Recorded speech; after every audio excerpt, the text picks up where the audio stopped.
দেশের বিভিন্ন এলাকায় জ্বালানি তেল সংকট দেখা দিয়েছে। বেশিরভাগ ফিলিং স্টেশনে মিলছে না পেট্রোল ও ডিজেল। এতে চরম ভোগান্তিতে পড়েছেন গ্রাহকরা। সংকটের প্রভাব পড়েছে পরিবহন খাতেও, ব্যাহত হচ্ছে স্বাভাবিক কার্যক্রম।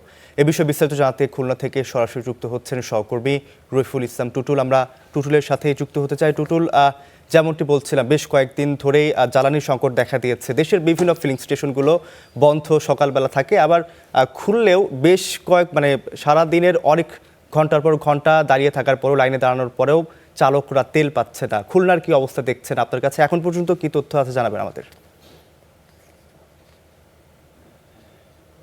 আপনি যেটি বলছিলেন যে তেল সংকটের কথা, এটি খুলনাতেও এর প্রভাব পড়েছে। আমি এই মুহূর্তে আছি খুলনার দৌলতপুরের যমুনা অয়েলের যে ডিপো, এটি এই ডিপোর সামনে থেকে এখন আছি। ডিপোতে যথারীতি সকাল সাতটাতেই এই ডিপোটি খুলেছে এবং এটি নর্মালি প্রতিদিন 8টা থেকে খোলে, কিন্তু আজকে থেকে খোলার কথা ছিল 7টায়, সেটি খুলেছে। এবং যে ট্রাকগুলো বাইরে লরিগুলো রয়েছে সেটি কিন্তু পর্যায়ক্রমে ঢুকছে এবং তেল নিয়ে আবার বের হয়ে যাচ্ছে।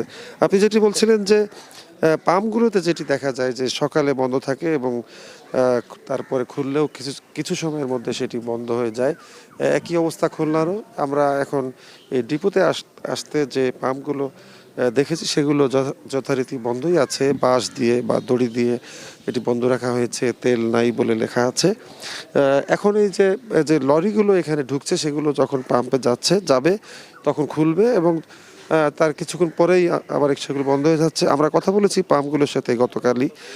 পাম্পগুলোর মালিক বা পাম্পে যারা কাজ করছেন তারা বলছেন যে এই ডিপো থেকে সরবরাহ যেটি স্বাভাবিক দেওয়া হয়ে থাকে সেটি দেওয়া হচ্ছে, কিন্তু তাদের যে চাহিদা, অতিরিক্ত চাহিদা বেড়েছে। বিশেষ করে মোটর বাইক যারা চালান তারা ঘুরে ফিরে আবার একটি পাম্প থেকে বের হয়ে আরেকটি পাম্পে ঢুকছে। এভাবে এই অতিরিক্ত চাহিদা মেটাতে যেই তাদের হিমশিম খেতে হচ্ছে এবং তারা কিন্তু সেই রেশনিং অর্থাৎ সাশ্রয়ী পদ্ধতি, সেই পদ্ধতিতেই কিন্তু তেল দিচ্ছে। এবং এটি মনিটরিং করার জন্য, দেখভাল করার জন্য যে বিজিবি নামানো হয়েছিল দেশের বিভিন্ন জায়গায়, খুলনাতে কিন্তু এখনও বিজিবি নামেনি। তবে জেলা প্রশাসকের সাথে কথা হয়েছে, তিনি জানিয়েছেন যে বিজিবি না নামলেও যে ভিজিলেন্স টিম কাজ করছে এটি দেখার জন্য, সেটি গতকাল থেকেই শুরু হয়েছে।